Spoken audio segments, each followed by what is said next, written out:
بچپن سے لے کر کے 20-21 سال تک کی عمر انتہائی اہم ہوتی ہے۔ اس کے بعد تو پھر ظاہر ہے بچے خود پختہ تر ہو جاتے ہیں، جس بھی جہت میں چلے جائیں۔ تو ان کی اب تربیت کا نصاب کیا ہے؟ تو پورا نصاب شریعت اسلامیہ نے دیا ہے کہ پیدا ہوں تو ان کے کان میں اذان کہیں، پھر تحنیک دیں، 7 دن کے بعد ان کے سر کے بال کٹوائیں، ان کا ختنہ کروائیں، عقیقہ کریں، اچھا نام رکھیں، پھر اس کے بعد ان کی غذا کا اچھا انتظام کیا جائے۔ جو ہی بچہ بڑا ہو تو اس حساب سے غذا کی تبدیلیاں، اور یہ ظاہر ہے جو غذائی ماہرین ہیں ان سے مشاورت کے ساتھ معاملہ آگے بڑھنا چاہیے، اور بچے کی صحت کا خیال، موسموں کی شدت سے ان کو بچانا، ان کو حیادار لباس پہنانا، تاکہ بچوں کی بچپن سے ہی تربیت اس طرح ہو جائے۔ بعض اوقات بچیوں کو اس طرح کا لباس پہنایا جاتا ہے اور خیال کی جاتا ہے کہ ابھی تو یہ بالغ نہیں ہوئی، چھوٹی عمر کی ہیں،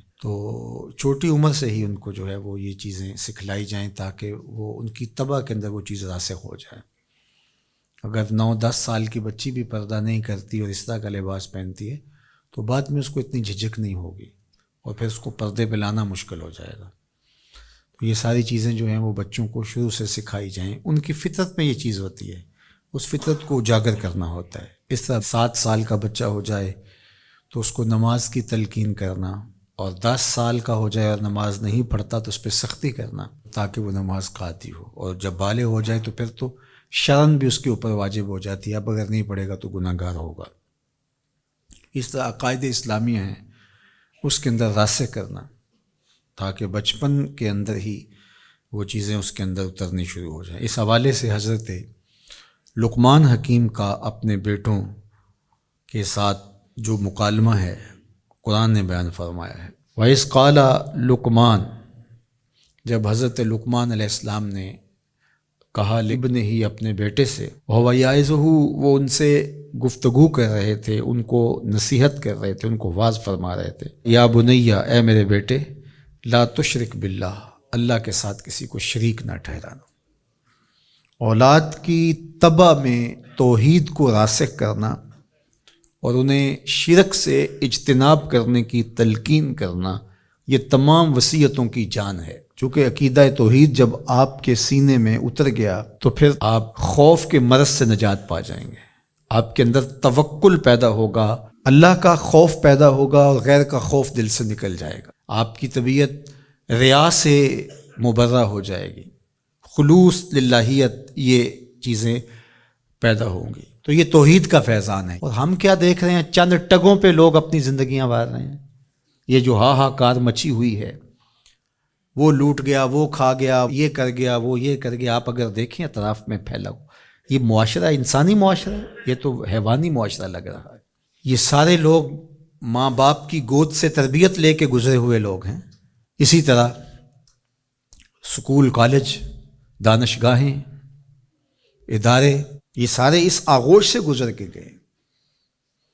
16-17 سال بچہ استاد کی تربیت گاہ سے گزر کے گیا ہے، لیکن وہاں جا کر کے اس کا پیٹ ہی نہیں بھر رہا، رشوت کا بازار گرم کر لیا۔ ممبر و محراب نے تربیت نہیں کی تھی، اس نے یہاں بیٹھ کر کے لوگوں کو توحید کا فیضان بتانا تھا، یہ چیزیں ان کے اندر اتارنی تھی، جذب کرنی تھی، لیکن یہاں تو ہم نے موضوعات ہی اور چھیڑ لیے۔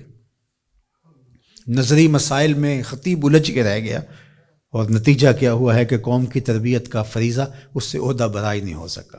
اور آج ہمارے دفاتر کے اندر رشوت کا بازار گرم ہے، تھانے کچہریاں مچھلی منڈیاں بنی ہوئی ہیں، آیان سلطنت سے لے کر کے درجہ چہارم کے ملازم تک آپ دیکھ لیجئے گا، لوٹ مار کا بازار گرم ہے۔ یہ پورا معاشرہ وحشیوں کا معاشرہ ہے، گدوں کی طرح ایک دوسرے کو نوچ رہے ہیں۔ تو یہ جرم تو میرا ہے نا، میں باپ ہوں، میں نے تربیت نہیں کی۔